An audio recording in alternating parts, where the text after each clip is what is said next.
नाज़रीन, खैरपुर में सिंध विरहाइण वारी साज़िश खिलाफ जीलानी हाउस का प्रेस क्लब ताईं पीपल्स पार्टी तरफा रैली कढी वई। रिपोर्ट करे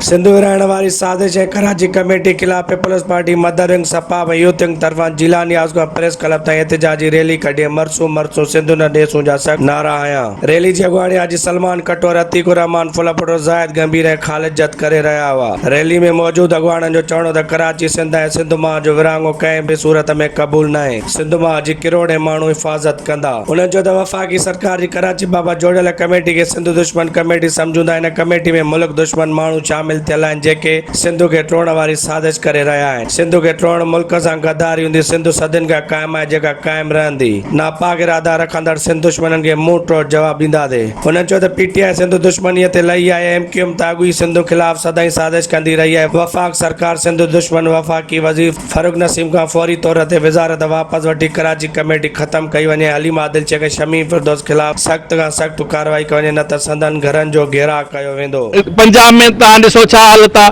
उते कचरो आहे, उते को तरक़ियती कम न आहिनि। सॼे मुल्क में तव्हां ॾिसो त छा हालत आहे। सो सिंध सां नाइंसाफ़ी ऐं जेकॾहिं नाजाइज़ी थींदी त असां भरपूर एहतिजाज कंदासीं। पाकिस्तान पीपल्स पार्टी तालका खैरपुर ऐं सिटी खैरपुर जे तरफ़ां हीअ जेकी तव्हां ॾिठो हूंदो त एॾी गर्मीअ में हिननि दोस्तनि रैली कढी आहे। इन जो मक़सदु सिर्फ़ु इहो आहे त सिंध सां हमेशह नाइंसाफ़ियूं थी रहियूं आहिनि ऐं अहिड़ा कानून लागू कयूं था वञनि। हीअ जेकी पॉलिसियूं आहिनि ही गवर्नमेंट पंहिंजी सिर्फ़ु जेकी ना हली आहे उनखे लिकाइण लाइ इहे हिकिड़ा प्रोपोगंडा जेके हलाइनि था, तो इहे असांखे नामंज़ूर आहिनि। हीअ जेको तव्हां ॿुधो हूंदो त सिंध में आर्टिकल 149 जेको लागू कयो थो वञे। मां सम्झां थो त सरापा सिंध इन ते एहतिजाज लाइ तयारु आहे ऐं असां उन जे लाइ ही एहतिजाज कयो आहे। अॼोकी रैली कढण जो मक़सदु हुयो जेको वफ़ाक़ सिंध ते ऐं सिंध जे विरहाङे जी शुरूआत जी हिकिड़ी साज़िश शुरू कई आहे। जेको सिलेक्टेड वज़ीर आज़म आहे जेके पंहिंजे नायल काबीना समेत जेके बि सिंध जे ख़िलाफ़ साज़िशूं करे रहियो आहे, पीपल्स पार्टी हर मास इन्हनि सां महाड अटकाईंदी ऐं कॾहिं बि सिंध जे विरहाङे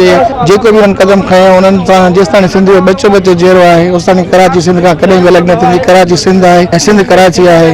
हीअ अॼुकल्ह सोशो हली रहियो आहे 149 जो जेको हिननि सोशो शुरू कयो आहे, इहो असांखे नाक़बूल आहे। इन्हनि खे असां कोई बि नथो मञे। जेसीं ताईं असांजो सिंध जो हिकु बचो जीअरो आहे तेसीं ताईं असां सिंध जो हिकु इंच बि असां वफ़ाक़ जे हवाले कोन कंदासीं ऐं हिननि खे असां वान था कयूं अहिड़ियूं हरकतूं बंदि कयूं वञनि।